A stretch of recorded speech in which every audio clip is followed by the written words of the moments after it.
месяца. А вот здесь момент, ну как здорово блокирует Георгий Захаров. Мастера спидрана, то есть скоростного прохождения компьютерных игр, сегодня включили свои обороты и на футбольном поле. В гала-матче встретились российская команда Speed Russians и интернациональная Moonshiners. В упорной борьбе со счетом 9-8 победу одержали наши ребята. Интересно, новый для меня формат. Вот. Не получилось, к сожалению, выиграть. Несколько раз упал. Хотя, если бы этого не было, конечно, возможно, получилось бы заработать чуть больше очков, чуть больше голов. Этот футбольный матч снимали 30 видеокамер, чтобы зрители смогли рассмотреть игру в деталях. На всех соревнованиях работают передвижные телестудии спортивного федерального телеканала. Сегодня журналистам показали закулисье телевизионщиков. Здесь внимание. Трансляции игр будущего посмотрели более 2 миллиардов раз в 107 странах мира.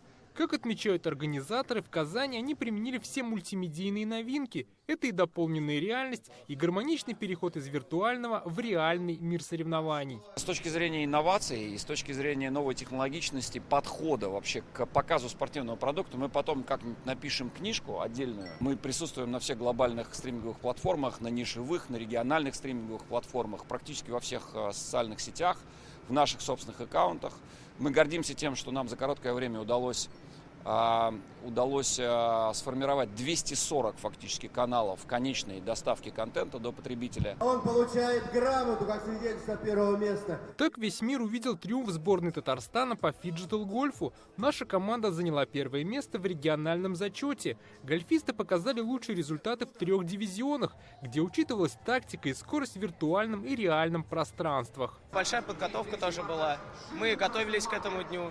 Ну и, в принципе, были уверены в себе, поэтому, наверное, тоже заняли первое место. На играх будущего показывает людям то, что гольф – это не стереотип, то, что это сложно или дорого.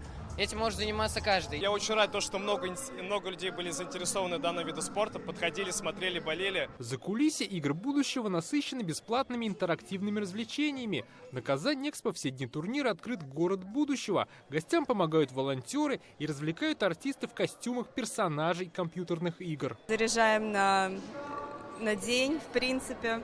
Вот, и всем нравятся наши костюмы, наши образы, и это очень приятно. Очень интересно, потому что это завлекает детей, во-первых. Фиджитал любят дети устройства, какие-то телефоны, и тут спорт настоящий, то есть это в любом случае идеальное сочетание. Можно все посмотреть наглядно, разные платформы, площадки увидеть и вообще столкнуться с какими-то будущими нереальными какими-то штуками. Столько мероприятий, столько локаций, столько игр, всевозможных квестов и так далее. Я прям кайфанул. Я был на футболе, и я видел прямо представителей одной команды, которые круто играли в футбольный симулятор, и которые потом выходили и просто офигенно играли в сам футбол. Как отмечают организаторы и гости, киберспорт дает возможность освоить профессии будущего и людям с ограниченными возможностями. Об этом рассказали на пресс-конференции.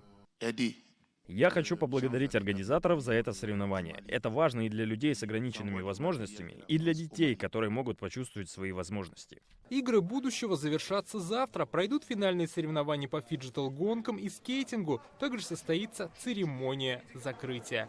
Дмитрий Аринин, Рамзиль Гарипов, ТНВ, Казань.